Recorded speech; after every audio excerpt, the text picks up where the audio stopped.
I miss being something else. I miss it because I haven't been something else in a while. Always the same, my brain remains to be that gray matter sloshing about in my skull, occasionally fitting the electrical sequences and movement of neurotransmitters from the dendrites of the synapse and onto the other dendrites where they pass on through the axon, covered by the myelin sheath, and onto the cell body where it will do the same thing over and over again, until the very last drop of sweat purges itself from my pores and I am left wondering what I am. That's what happens, you know. When you get used up and no good anymore, your brain starts to melt into itself and finally, I'll get that gray matter out of my head, put it to good use, and I'll wonder, What the fuck is going on to me? as my myelin sheaths slowly disintegrate into nothing.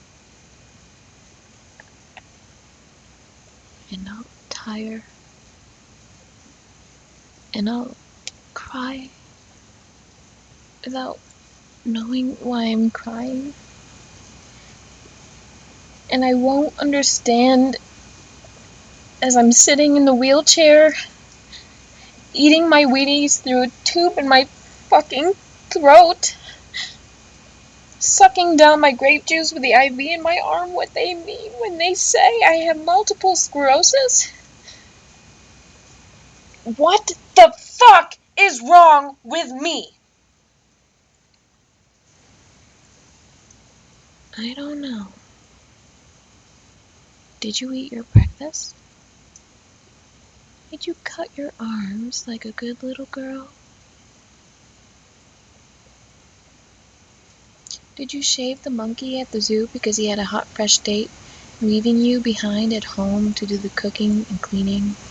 Well, you know he's going to come back with another woman's lipstick on his freshly pressed fur suit.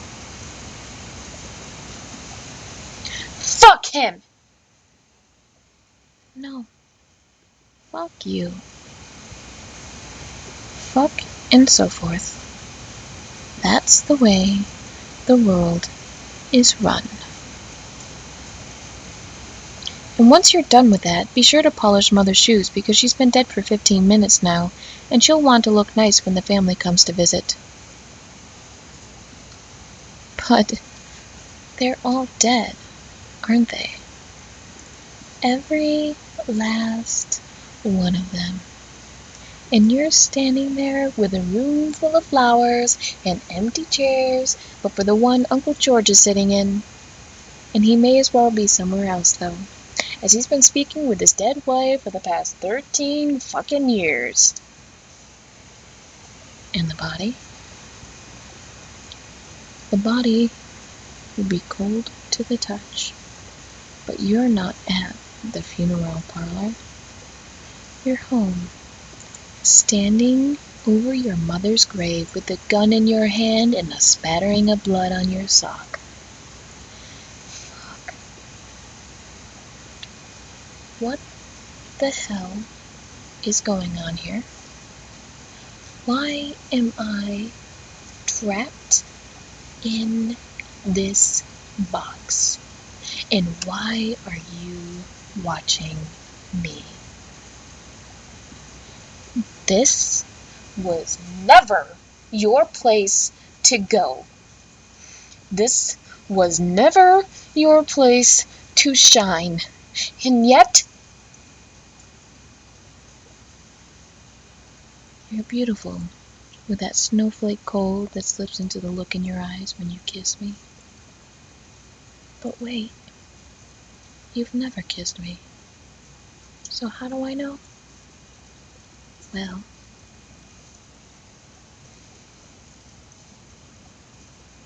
the dog didn't quite make it.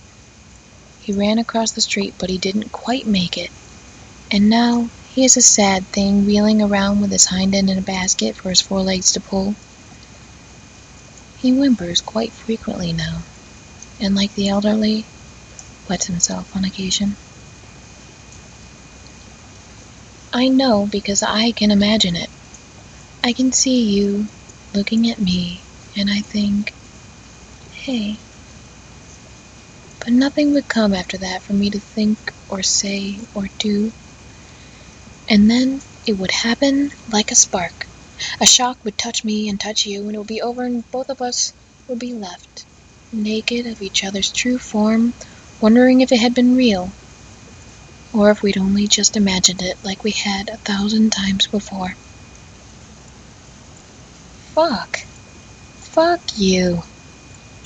I am not your motherfucking slave. I am not your slave. I am not your girl. I am not your anything. So you can't treat me like you do. You cannot do that to me. I have emotions. I can be hurt, and I can be pissed off, like you have proven to me time and time again. I can be offended, and I can want to destroy everything that reminds me of you and your fucking... Fuck you! Fuck you! I am not your motherfucking slave.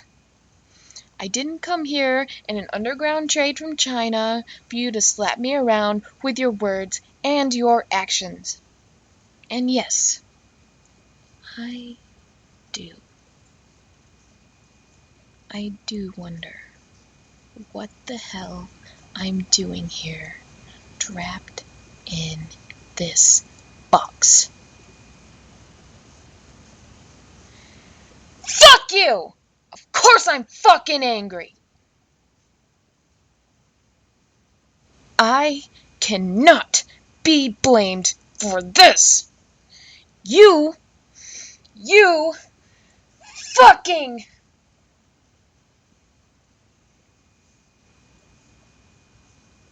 I am without words now.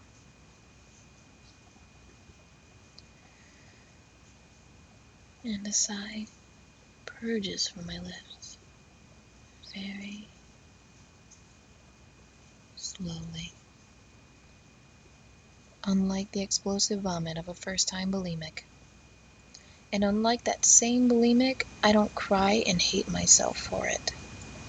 These sighs are mine, and I will cherish them like the last bit of bile falling from my throat to my lips and out.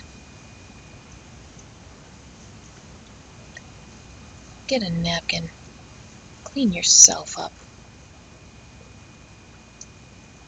Would I like that acidic feeling as it eats away my esophagus?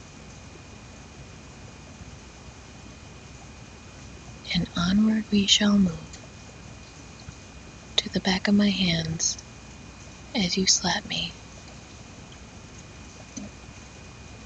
again.